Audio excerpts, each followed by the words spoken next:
C'est avec un immense plaisir que j'accueille aujourd'hui la très lumineuse Olga Luna.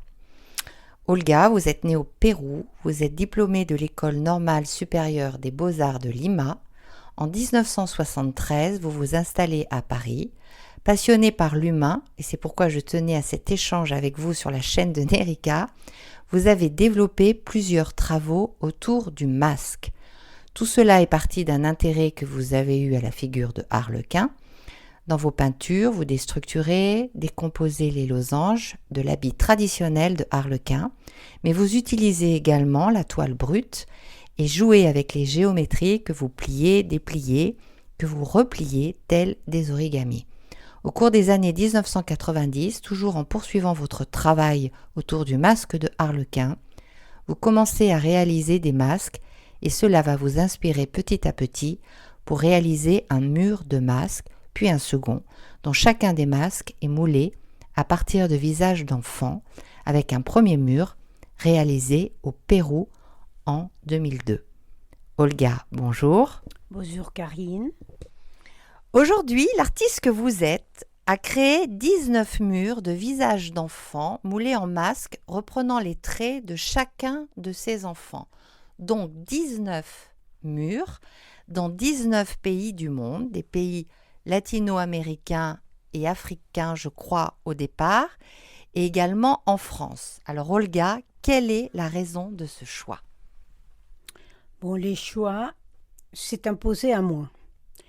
Il faut dire qu'une fois que j'ai fait les premiers murs à Paris, que je les fait toute seule, et que j'ai exposé à la Maison de l'Amérique latine, grâce à Anne Husson, une amie péruvienne qui s'appelle Lucy Borja et qui a une maison pour les enfants de la rue, est venue et elle a vu les murs que j'avais faits à Paris dans mon atelier. Alors elle s'est dit « Oh, qu'est-ce que c'est beau, c'est magnifique. Pourquoi tu viendrais pas travailler avec moi et mes enfants à Lima ?» Et ben j'ai dit « Écoute, je ne sais pas, je verrai bien. » Et un jour que j'ai fait le voyage, j'ai rencontré ces enfants et je me suis dit « Tiens, je pourrais faire peut-être un mur comme celui que j'ai fait à Paris, mais avec eux. » Et alors j'ai proposé et tout le monde était d'accord et tout le monde voulait participer. Et c'était beaucoup de travail. Alors, au départ... Je te coupe, oui. Olga. Ce premier mur à Paris, qui finalement a été le déclencheur, oui. C'était avec les masques, c'était à partir de quoi ? J'avais fait un moulage de petit à petit. J'ai commencé à faire 25 et je me suis dit c'est pas beaucoup, il faudrait que ça soit les doubles. Et finalement, je suis arrivée à 100. Et 100, ça me plaisait parce que 100, c'est 1. Et alors, ouais, une fois fini, c'était bien, mais j'avais plus de place dans l'atelier parce que ça fait quand même presque 5 mètres de longueur sur 3 mètres de hauteur. Alors, un jour, je suis retournée à Lima, voilà, et j'ai vu les enfants, et ils sont tous mis d'accord pour travailler. Mais les enfants, c'était pas facile, ils étaient un peu sauvages. Turbulents. Oui. Donc après, on s'est tous mis au travail, et j'ai vu à la fin, les enfants, ils savaient changer. Et j'avais réussi à faire exposer ça à la Maison de la Culture d'Espagne, à Lima. Et alors, eux, ils sont transportés, mais chaque boîte, comme si c'était Mona Lisa. Et j'ai vu qu'ils avaient changé. Et les jours de vernissage, c'était fabuleux. Ils étaient tous venus. Alors, j'avais peur, parce qu'il y avait quand même des représentants, par exemple, de la France, de l'ambassade... d'Espagne aussi, et tout ça. Et les enfants, ils étaient tout propres, ils s'étaient lavés et tout. Et c'était magnifique. Et quand ils ont vu le mur, c'était inoubliable. Ils étaient tellement contents, ils répondaient à la presse. J'envoyais la presse. Je disais, c'est pas à moi, c'est à eux. Quelles ont été les réactions des enfants en voyant apparaître petit à petit leurs traits ? Parce que chacun découvre finalement ce que l'autre voit de lui. Donc ça devait être intéressant. C'est ça, c'est très intéressant parce que même soi, quand on les fait, on ne se reconnaît pas tout de suite, puisque l'image que nous avons de nous, c'est toujours celle du miroir qui est à l'envers. Mais l'autre, quand il vous voit pas du tout comme ça. Les enfants, vraiment, ça leur apprend beaucoup parce qu'ils commencent à voir que ce qu'ils voient, je dis toujours, ce n'est pas sûr que ce soit réellement comme on croit qu'on les voit. Ça leur apprend beaucoup de choses. D'abord le métier.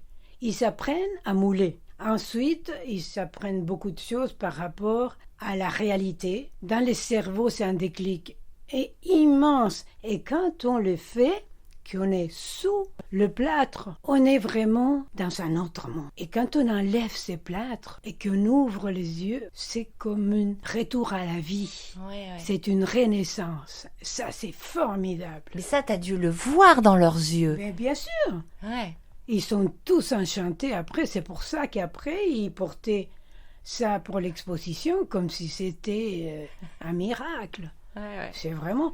Et ça leur a appris énormément. Mais moi, je voulais que ça puisse avoir des conséquences. Ça, c'est beaucoup plus difficile. Parce qu'il faudrait que quelqu'un s'en occupe, qu'il continue. Alors, Olga, vous avez pris le parti, je crois, de conserver les structures en blanc sans y apposer de couleur. Pourquoi ce choix ? D'abord parce que le blanc, c'est la matière...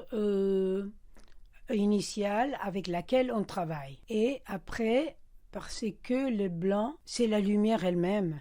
C'est ce qu'on pense. Mais en réalité, la lumière, elle s'est fait voir à travers le blanc. C'est elle qui va rentrer dans toutes les faces et interfaces de cet moulage pour donner un vrai visage. Au-delà du projet artistique, quelle vérité avez-vous cherché à montrer au travers de ces murs? Réellement, la première fois, quand on a vu ce mur-là comme ça, il y a une dame de la haute société de Lima qui m'a dit « C'est un mur des gens qui crèvent la dalle ». Et j'ai trouvé que c'était très bien, parce que c'était un témoignage très fort, social. Et les jours de vernissage, il y avait beaucoup de gens différentes qui côtoyaient les enfants et tout ça. Et tout s'est très bien passé. Parce qu'il y avait un vernissage aussi.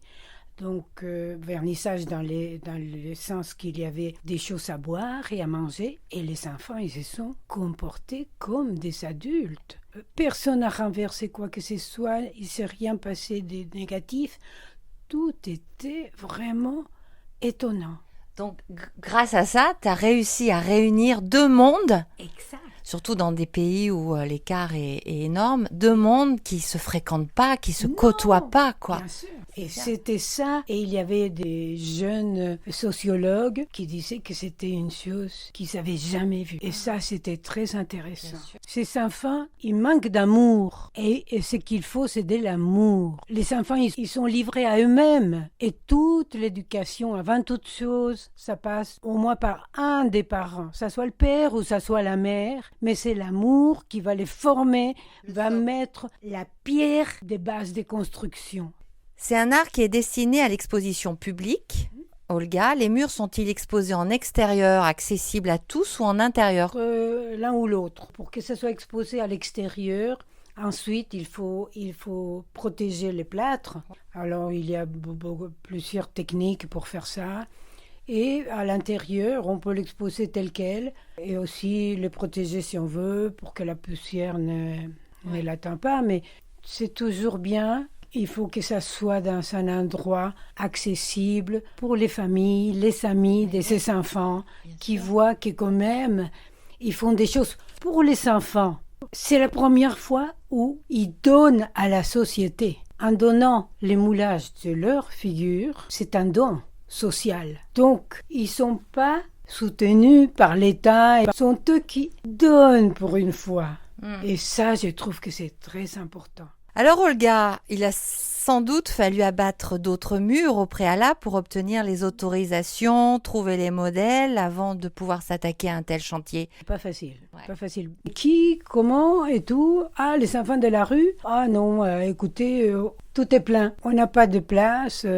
Voilà, revenez dans 3 ans. C'est pas facile. Alors, il faut russer, il faut essayer de dire oui avec des écoles. Une fois qu'on a la date, une fois que tout est bien organisé, on peut montrer que c'est avec eux. Mais j'ai eu des annulations même quand ils savaient que c'était parce qu'ils ont peur. Les gens, ils ont peur. Et comment faisiez-vous vos choix de modèles? Par tranche d'âge? En réalité, ça s'impose parce que c'est volontiers. Alors je demande toujours au départ, ceux qui voudront y participeront. Au départ, vous regardez et vous voyez si vous pouvez. Alors eux, ils disent bon, on va voir. Et je demande le premier par mois. Parfois, il y a des enfants, des jeunes, qui puissent avoir au moins 7 ans. Et je demande qu'ils soient tranquilles. Un enfant tranquille, bon, c'est moi. Ah bon? Et parfois, ce sont les professeurs. Alors, le professeur, il vient, le professeur qui vous aide à faire vos choix. Ah, qui garde? Qui garde les enfants. Et les enfants, tout seuls, ils ne peuvent pas. Il faut quand même qu'on les pilote un peu. Donc, je leur demande. Mais après, il y en a un qui dit, bon, moi, j'y vais. Et après, quand il a vu et quand il voit les résultats, là, tout le monde veut.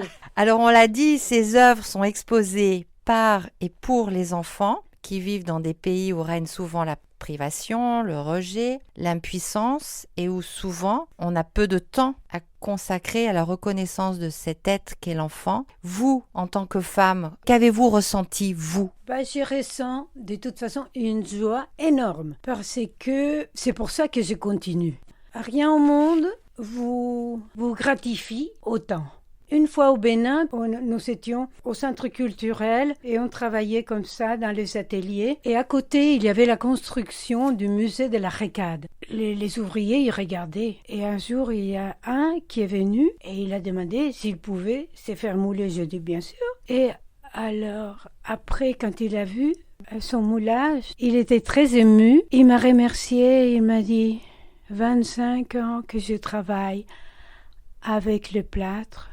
Et je ne savais pas qu'on pouvait faire aussi belle chose. Et là, vous savez, toute la beauté du monde. Ouais. Pour moi, c'est comme ça.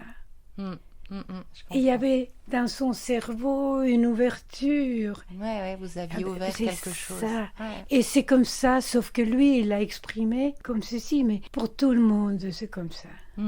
C'est vraiment, les gens sont très, très contents. Donc ça met de la joie, du bonheur. Mais c'est sûr. Ouais. Pour vous, pour tout le monde. Pour tout le monde.